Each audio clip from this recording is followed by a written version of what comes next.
أعمالنا من يهده الله فلا مضل له ومن يضلله فلا هادي له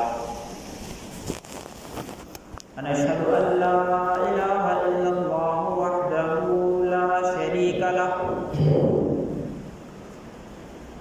ونشهد أن سيدنا ومولانا محمدا عبده ورسوله صلى الله عليه وعلى آله وأصحابه أجمعين أما بعد فقد قال الله تبارك وتعالى في القرآن المجيد والفرقان الحميد فأعوذ بالله من الشيطان الرجيم بسم الله الرحمن الرحيم ظهر الفساد في البر والبحر بما كسبت أيدي الناس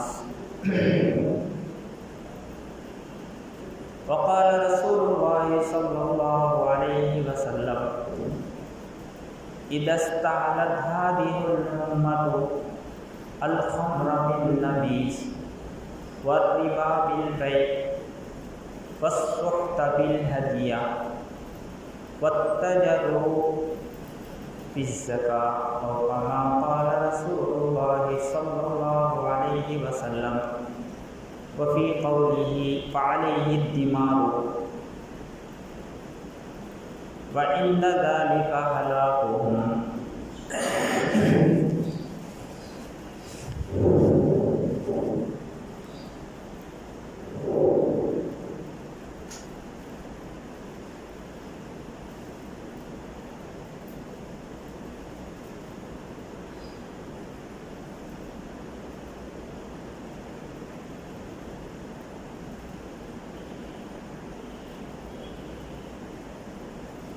حضرات بزرگوں دوستوں، اللہ تبارک و تعالی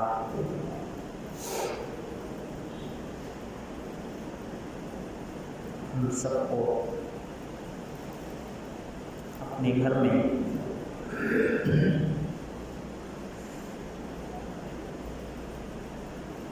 وقت پر جمع ہونے کی توفیق عطا فرمائے، کیونکہ اللہ تبارک و تعالیٰ کو یہ بات پسند ہے کہ بندے کو جو حکم دی جائے تو وہ اس کو پورا کرے۔ بندے کو حکم یہ ہے کہ جب تم کو جمعے کی اذان کے لیے بلایا جائے اذا نودی للصلاۃ من یوم الجمعۃ فاسعوا الی ذکر اللہ، اللہ کے حکم کی طرف دوڑ پڑو، اللہ کے ذکر کی طرف دوڑ پڑو۔ تو ہم دوڑ کر آگے تو ظاہر ہے کہ اللہ تبارک و تعالیٰ اس سے کتنا خوش ہوتے ہیں۔ جمعے کی عظمت میں، جمعے کی نماز کے خیال میں اللہ کا حکم پورا کرنے کے لیے ہم وقت پر اللہ کے گھر کو نہا دھو کے اپنے کاموں کو چھوڑ کر، اپنے کاموں کو آگے پیچھے کر کے نماز، ذکر، تلاوت، دعا اور بیان سننے کے لیے آ گئے۔ تو اللہ تبارک و تعالیٰ اس عمل کی وجہ سے بہت خوش ہوتے ہیں، اور حضور صلی اللہ علیہ وسلم نے ارشاد فرمایا اس آدمی کے لیے جو جمعے کے دن غسل کرے، اچھا کپڑا پہنے، عطر لگائے، سرما لگائے، اپنے آپ کو جتنا زیب و زینت کر سکتا ہے، آراستہ کر سکتا ہے، کر کر کے جلد از جلد مسجد کو آ جائے، اذان ہوتے ہی مسجد کو آ جائے، تو اللہ تبارک و تعالی پیچھے جو جمعہ ہے اور اب کی جو جمعہ ہے، یعنی اس بیچ میں جو گناہ ہوئے ہیں، اللہ تبارک و تعالیٰ اس کے گناہوں کو معاف فرما دیتے ہیں۔ اتنا اہم حکم ہے جمعہ، ایک ہفتے کے گناہ اس عمل کی وجہ سے اللہ تعالیٰ ڈیلیٹ کر دیتے ہیں۔ لیکن آج مسلمان کو جمعے کی عظمت نہیں ہے، لاسٹ میں آئیں گے، سب سے فرسٹ چلے جائیں گے، سب سے لاسٹ آئیں گے، سب سے پہلے چلے جائیں گے۔ کیوں؟ شوق نہیں، عبادت کا شوق نہیں، قرآن کسی کو پڑھنے آتا ہی نہیں، پہلا کون آئے گا؟ قرآن پڑھنے آئے گا تو مسجد کو جلدی آئے گا، جا کے آج سورہ کہف کی تلاوت کروں گا، آج جا کر کے ذرا صلاۃ التسبیح پڑھوں گا۔ کسی کو معلوم نہیں صلاۃ التسبیح پڑھنے سے کیا فائدہ، معلوم نہیں۔ اور حضور صلی اللہ علیہ وسلم نے جمعے کے روز کم سے کم ہفتے میں ایک بار تو پڑھنے کا حکم دیا۔ صلاۃ التسبیح نماز کیسا پڑھنا معلوم نہیں، وہ پڑھنے سے کیا ملتا ہے معلوم نہیں۔ سورہ کہف پڑھنے سے کیا ملتا ہے معلوم نہیں۔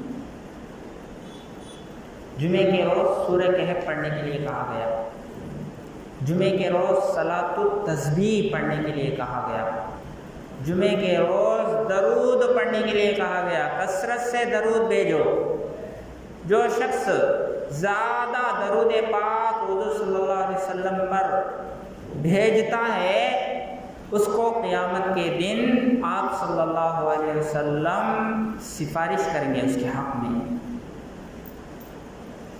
تو یہ سارے فضائل مسلمان کو معلوم نہیں، دنیا کہاں مل رہا ہے، پیسے کہاں مل رہا ہے، اس کی تحقیق کرتا ہے اور وہاں دوڑتا ہے، وہاں گھنٹے گھنٹے لگانا پڑے بیٹھ جاتا ہے، لیکن یہاں نیک اعمال کی عظمت دلوں میں نہیں ہے، تو یہاں آنے کے لیے بھی تیار نہیں، لاسٹ میں آئیں گے، فرسٹ چلے جائیں گے۔ کیوں؟ عظمت نہیں جمعے کی۔ کتنی مرتبہ کہا گیا کہ جب امام منبر پر چڑھ جاتا ہے تو فرشتے جو حاضری لینے کے لیے آتے ہیں، سب کی حاضری ہوتی ہے۔ ہم سمجھتے ہیں کہ یہاں کوئی حاضری نہیں ہوتی، اسکول میں جیسے بچوں کی حاضری ہوتی ہے، کون بچہ آیا کون بچہ نہیں آیا، ان کی حاضری ٹیچر لیتا ہے، تو یہاں جمعے میں آنے والوں کی بھی حاضری ہوتی ہے، کون لیٹ سے آیا کون جلدی آیا، کون آ کر کے کیا کیا، پورا ریکارڈ فرشتوں کے پاس ہے، وہ بیٹھ کر وہاں لکھ رہے ہیں، 2 فرشتے۔ تو جب امام خطبہ دینے کے لیے منبر پر جاتا ہے تو فرشتے اپنا رجسٹر، جو حاضری کا رجسٹر ہے، اس کو بند کر کے سننے بیٹھ جاتے ہیں، خطبہ سننے کے لیے بیٹھ جاتے ہیں۔ تو جمعہ کی عظمت فرشتوں کو بھی ہے، جمعہ کی عظمت فرشتوں کو بھی ہے، لیکن مسلمان کو نہیں ہے۔ تو اللہ تبارک و تعالیٰ ہم کو جلد آنے کی توفیق دیا، گویا کہ اللہ تبارک و تعالیٰ ہم کو پسند کرتے ہیں، اللہ تبارک و تعالیٰ ہم کو معاف کرنا چاہتے ہیں، ہمارے گناہوں کو ڈیلیٹ کرنا چاہتا ہے، اور ہم کو اللہ تبارک و تعالیٰ اپنے قریب کرنا چاہتے ہیں، اپنے قریب کرنا چاہتے ہیں۔ تبھی جو ہے اللہ تبارک و تعالیٰ نے اذان سنتے ہی ہم کو اپنے گھر میں آنے کی توفیق دیا۔ جس سے محبت ہوتی ہے اسی کو اپنے گھر میں آنے کی توفیق دی جاتی ہے۔ تو اس وقت جو مسلمانوں کے حالات، مسلمانوں کے ساتھ حکومت جو حالات پیدا کر رہی ہے، جو حالات مسلمانوں کے خلاف پیدا ہو رہے ہیں، وہ سب حالات ہمارے ہی اعمال کا نتیجہ ہے۔ آج مسلمان اگر جمعے کے اس آیت پر عمل کرتا کہ جمعے کی پہلی اذان ہو جائے تو اپنے کاروبار کو چھوڑ دو، بولے اللہ تعالیٰ اذا نودی للصلاۃ من یوم الجمعۃ فاسعوا وذروا البیع یا ایھا الذین آمنوا اذا نودی للصلاۃ من یوم الجمعۃ فاسعوا الی ذکر اللہ وذروا البیع۔ تم اپنے کام کاج کو چھوڑ دو، اپنے بزنس کو چھوڑ دو، اپنے ورک کو چھوڑ دو، اپنے جاب کو چھوڑ دو۔ فاسعوا الی ذکر اللہ، اللہ کے ذکر کی طرف دوڑ آ جاؤ۔ اس آیت پر کتنے مسلمان عمل کر رہے ہیں؟ پہلی اذان ہوتے ہی ساری چیزیں چھوڑنے کے لیے کہا ہے اللہ نے، اور مسجد آنے کے لیے کہا ہے۔ کتنے مسلمان اس پر عمل کرتے ہیں؟ کتنے لوگ ہیں جب جمعہ ہوتی ہے، جب امام جماعت کے لیے کھڑتا ہے، اس وقت دیکھو مسجد بھر جاتی ہے، جگہ بھی نہیں رہتا کھڑنے کے لیے، اور اذان کے بعد آنے والے بہت کم، گنے چنے لوگ، ان کو انگلیوں پر گنا جا سکتا ہے۔ تو جو بعد میں آ رہے ہیں، کیا یہ اللہ کا حکم نہیں توڑ رہے ہیں؟ اللہ بول رہے ہیں کہ جمعہ کی اذان ہوتے ہی کاروبار چھوڑو، اور وہ جو بعد میں آ رہے ہیں، آرام سے آ رہے ہیں، کیا اللہ کی حکم کی خلاف ورزی نہیں کر رہے ہیں؟ کیا جمعے کی بے ادبی نہیں کر رہے ہیں؟ سورہ جمعہ کی توہین نہیں کر رہے ہیں؟ قرآن کی توہین نہیں کر رہے ہیں؟ اللہ کے حکم کی خلاف ورزی نہیں کر رہے ہیں؟ کر رہے ہیں۔ اسی لیے تو ایسے حالات پیدا ہو رہے ہیں۔ ایک نہیں، کئی حکموں کو ہم لوگ توڑ رہے ہیں اپنے ہاتھوں سے۔ کتنے گنا جائے، کہاں کہاں بتایا جائے کہ آج ہمارے اوپر جو حالات آئے ہیں اس کی وجہ مودی نہیں ہے، اس کی وجہ امیت شاہ نہیں ہے، بلکہ خود ہم ہیں۔ ہم اگر اللہ کے حکموں کو پورا کرتے تو اللہ تبارک و تعالی ہمارے ساتھ ایسے حالات پیدا نہیں کرتے، ایسے حالات ہمارے اوپر نہیں لاتے۔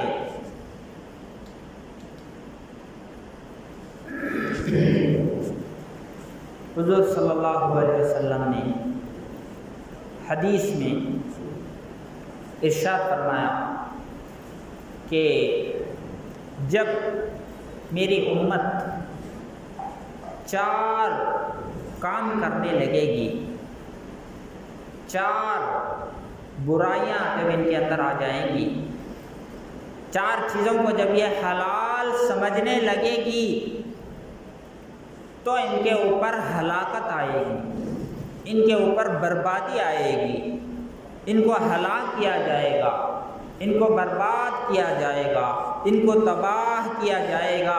اس وقت ان کو کوئی بچا نہیں سکتا۔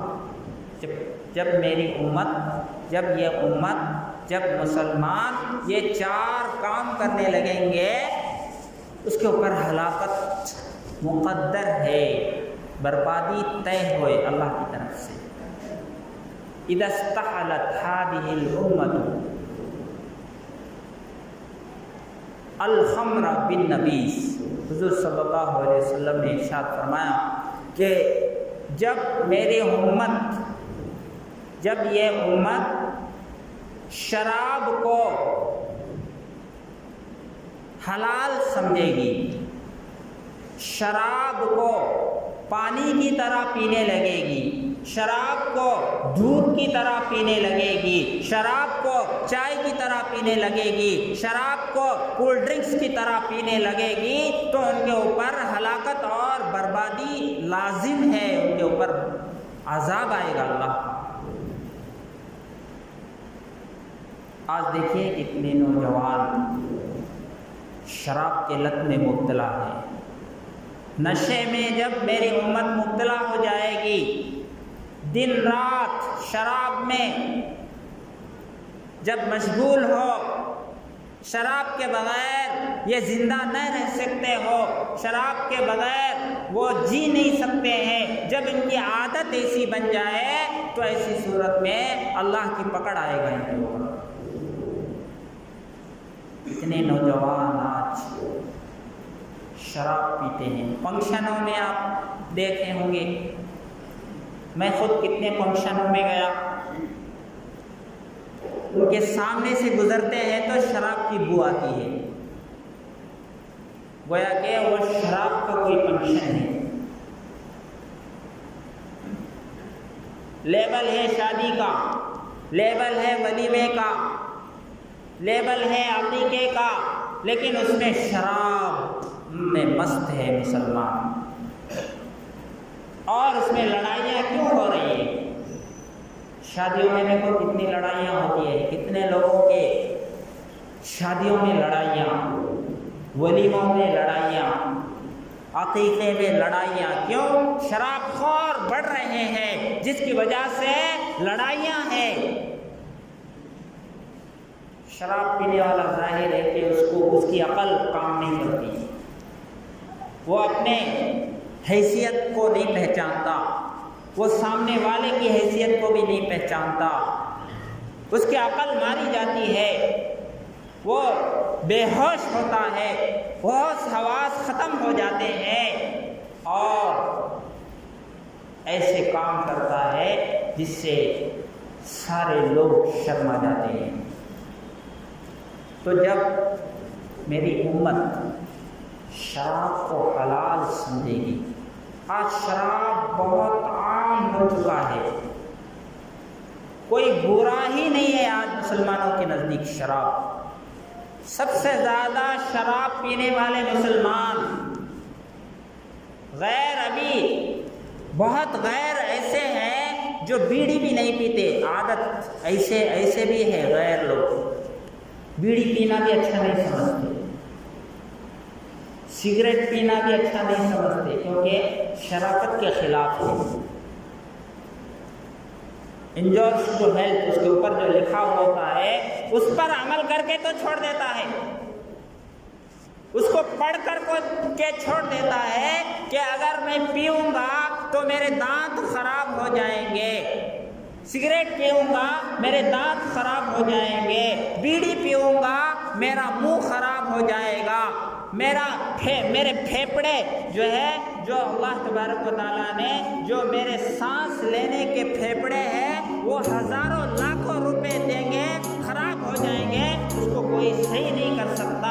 اتنا قیمتی اللہ تبارک و تعالیٰ نے میرے پھیپھڑے بنایا ہے، سانس لینے کا جو میرا نظام چل رہا ہے آسانی سے چل رہا ہے، لیکن یہ بیڑی پینے والا، سگریٹ پینے والا یہ پی کر کے اپنے پھیپھڑوں کو خراب کرتا ہے، اپنے دانت کو خراب کرتا ہے، اپنے منہ کو خراب کرتا ہے، یہ جو ہے یہ سمجھ کر کے کہ اس سے نقصان پہنچتا ہے، غیر آدمی اس لکھے ہوئے چیز کو پڑھ کر کے چھوڑ دیتا ہے کہ میری صحت کو نقصان دینے والا ہے۔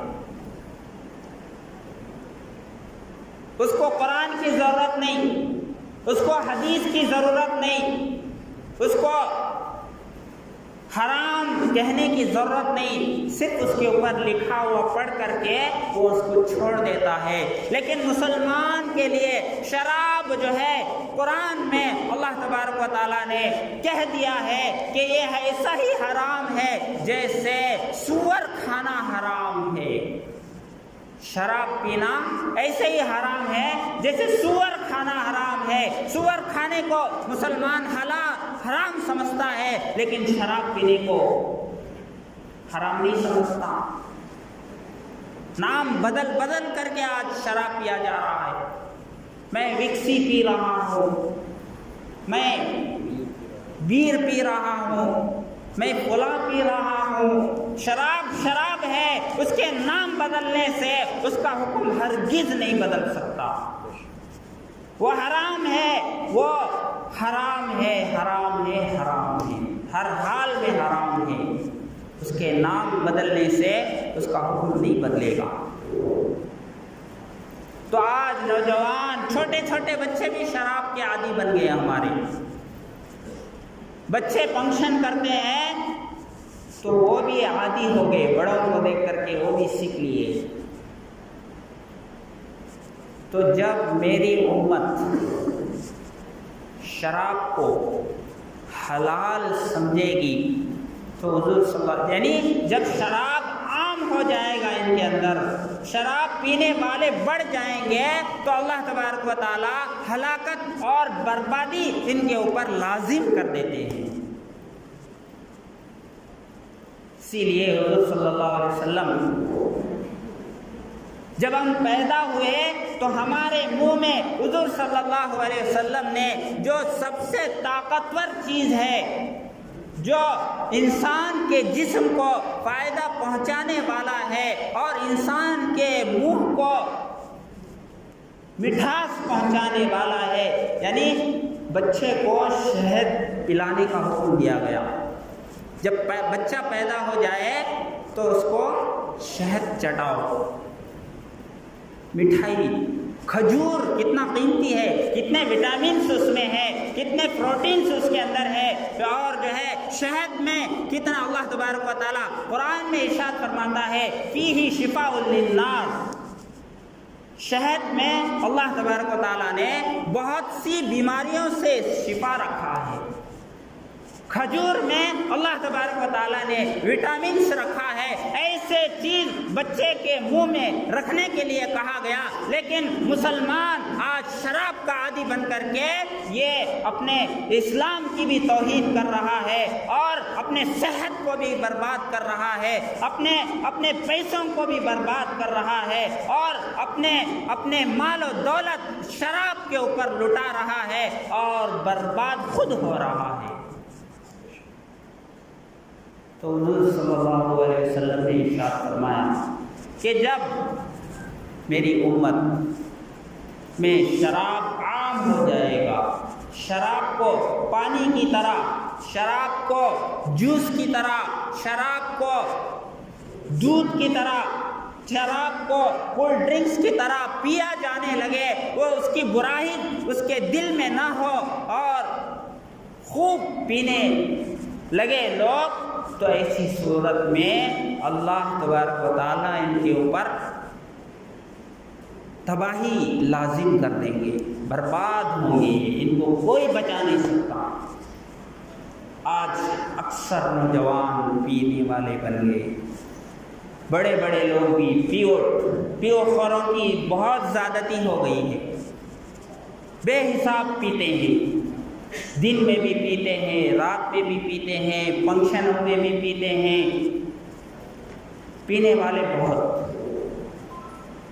تو اس لیے اگر کوئی شراب کا عادی ہے, عادت پڑ چکی ہے, تو اس کو چاہیے کہ اس عمل سے توبہ کرے.